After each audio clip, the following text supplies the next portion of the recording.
Hello students, welcome to the new video of DK Goyal full book solution series. So students, आज की video में हम general entry chapter का question number 25 करने वाले हैं। इससे पहले के क्वेश्चंस मैं पिछली वीडियोस में करा चुका हूं। जिन स्टूडेंट्स ने वो वीडियोस नहीं देखी है जाके देख सकते हैं। तो चलिए स्टार्ट करते हैं। क्वेश्चन देखिए, जनरलाइज द फॉलोइंग ट्रांजैक्शंस। हमें यहाँ पे जनरल एंट्री करनी है ट्रांजैक्शंस। तो जनरल का रूल क्या होता है? जनरल का सिंपल रूल होता है, जो भी चीज हमारे पास आएगी उसको हम एंट्री में पहले लिखेंगे और जो उसके बदले में जाएगा उसको बाद में लिखेंगे। मींस जो आएगा उसको डेबिट करेंगे और जो जा रहा होगा उसके बदले में उसको हम क्रेडिट करेंगे। ठीक है, तो पहले एंट्री देखते हैं। 2023 मार्च 4 purchase building 150,000 and incurred expenses of 10,000 on its purchase। बोल रहा है हमने बिल्डिंग खरीदी 1.5 लाख रुपए की और 10,000 रुपए उसको खरीदने में हमारे खर्च हो गए।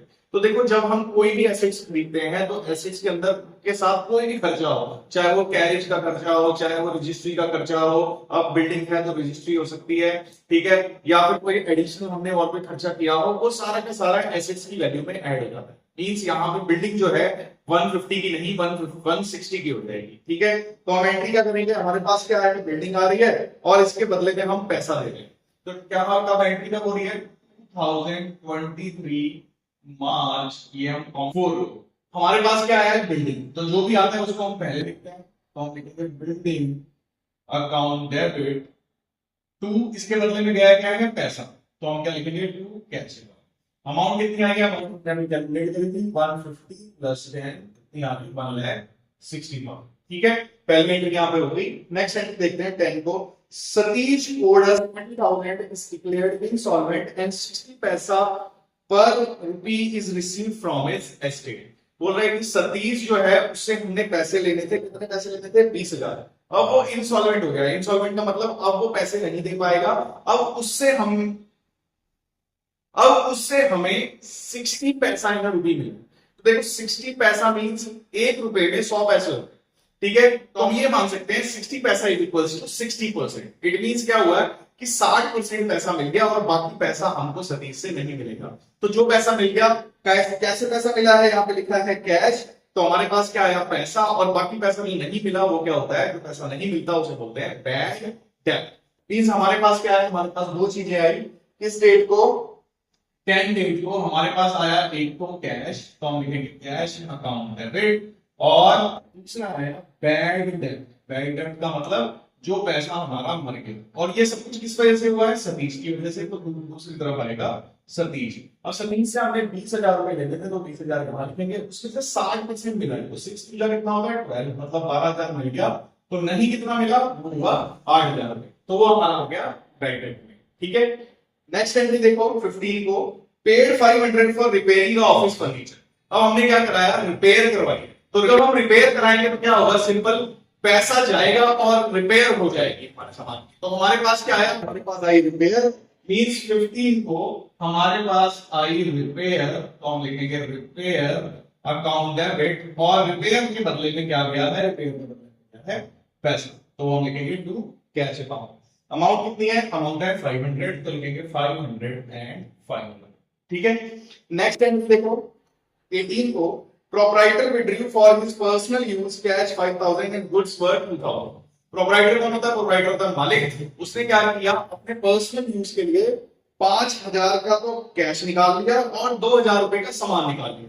तो प्रोप्राइटर अगर कोई भी सामान निकाल ले उसको क्या होते हैं? सामान या पैसा निकाले उसको बोलते हैं सिंपल ड्रॉइंग्स। कोई भी चीज पार्टनर परचेज करे अपने घर के लिए या पर्सनल यूज के लिए, उसे हम ड्रॉइंग्स बोलते हैं। मींस हमारे पास क्या आया? हमारे पास तो आई गई ड्रॉइंग्स। डेट कौन सी है? डेट है इसकी 18। तो हमारे पास क्या आया भाई? हमारे पास तो आया ड्रॉइंग्स। और ड्रॉइंग्स के बदले में क्या गया है? कुछ गया है सामान।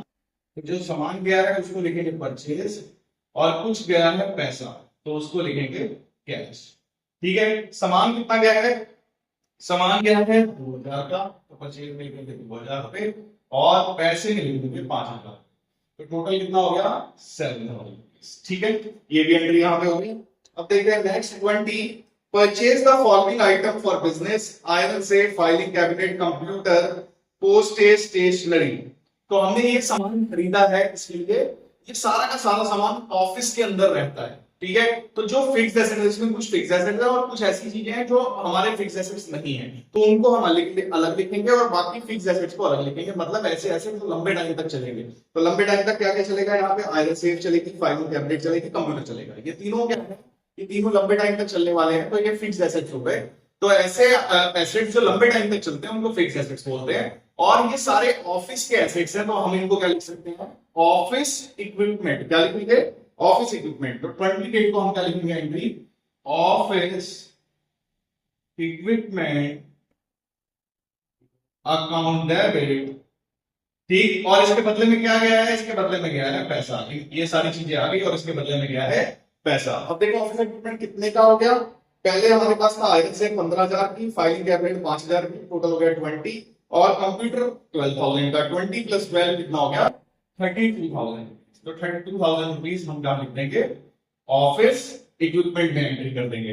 अब नेक्स्ट हमने और क्या करना था, पोस्टेज और स्टेशनरी। ये हमारे लिए खर्चे हैं, तो इन दोनों को एक साथ एंट्री लिख लेंगे। पोस्टेज हमारे पास आएगा तो पहले लिखेंगे एंट्री, हमारे पास क्या आया, पोस्टेज आया भाई, तो हम लिखेंगे पोस्टेज अकाउंट डेबिट। और हमारे पास क्या आई, हमारे पास आई स्टेशनरी, तो हम लिखेंगे स्टेशनरी अकाउंट डेबिट। और इनके बदले में गया क्या होगा, इनके बदले में गया होगा पैसा, तो वो टू वाली साइड जो भी जाता है उसको हम क्रेडिट साइड पे लिखते हैं। अमाउंट कितनी थी, पोस्टेज थी 200 रुपए की और स्टेशनरी थी 150 की। टोटल अमाउंट होगी कितनी, 350 रुपए। ठीक है, ये एंट्री यहाँ पे डन होगी। नेक्स्ट है पेड इलेक्ट्रिसिटी चार्जेस 1600, 28 डेट को। तो 28 डेट को इलेक्ट्रिसिटी चार्जेस दिए, तो हमारे पास क्या है, हमारा बिजली का बिल भरा गया। इट मींस हमारे पास क्या है, इलेक्ट्रिसिटी चार्जेस हमारे जो है वो भरे गए। तो हम लिख देंगे इलेक्ट्रिसिटी चार्जेस अकाउंट डेबिट। और हमने दिया क्या होगा, इसको भरने के लिए कैश दिया होगा, तो इसके बदले में क्या है, बदले में क्या है, कैश। तो हम लिखेंगे टू कैश अकाउंट। कितनी अमाउंट है इसकी, अमाउंट है इसकी 1600। ठीक है। नेक्स्ट एंट्री देखो, charge depreciation on machine 10% of for 1 year. Machine की वैल्यू है 75,000। पहले तो डेप्रिसिएशन का मतलब क्या होता है, डेप्रिसिएशन का मतलब होता है reduction in the value of assets. जब हम एसेट्स को लगातार चलाते हैं उसकी वैल्यू कम हो जाती है, और जो वो वैल्यू कम होती है उसे ही डेप्रिसिएशन बोलते हैं। तो डेप्रिसिएशन क्या हुआ, हमारे लिए एक लॉस हो गया, क्योंकि इससे हमारी मशीन की वैल्यू कम हो जा रही है। तो हमारे पास क्या आया, अगर हम एंट्री लिखेंगे, जो भी चीज हमारे पास आती है उसको पहले लिखना है। तो हमारे पास क्या आया, हमारे पास आया डेप्रिसिएशन। तो हम क्या लिखेंगे, 31 को एंट्री में हम लिखेंगे डेप्रिसिएशन अकाउंट डेबिट। 75,000 का 10% लगाना था, तो कितना हो गया, 10% मतलब 0 पे डालो, कितना आ गया, 75। टू इसके बदले में क्या गया होगा, डेप्रिसिएशन के बदले में पैसा नहीं गया है, क्या हुआ है, मशीन की वैल्यू कम हो गई है। तो उस तरफ क्या आएगा, मशीन। जिस भी चीज पे डेप्रिसिएशन लगता है वो आती है, तो वो क्या आएगी, 7500 आएगी मशीन। ठीक है। अब नेक्स्ट एंट्री देखो, last entry, outstanding wages at the end of the year. Outstanding का मतलब होता है किसी को पैसा देना है और अभी तक हमने वो चुकाया नहीं।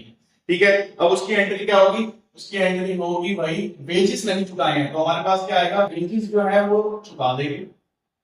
वेजेस जो है हमारे हो जाएंगे, और वो कहां चले जाएंगे वेजेस, वो आउटस्टैंडिंग वेजेस में चले जाएंगे। ये ओएफ आउटस्टैंडिंग की शॉर्ट फॉर्म होती है, तो ये यहाँ पे चले जाएगा। अमाउंट इसकी कितनी है, अमाउंट इसकी है 6,000, तो यहाँ लिखेंगे 6,000 एंड 6,000।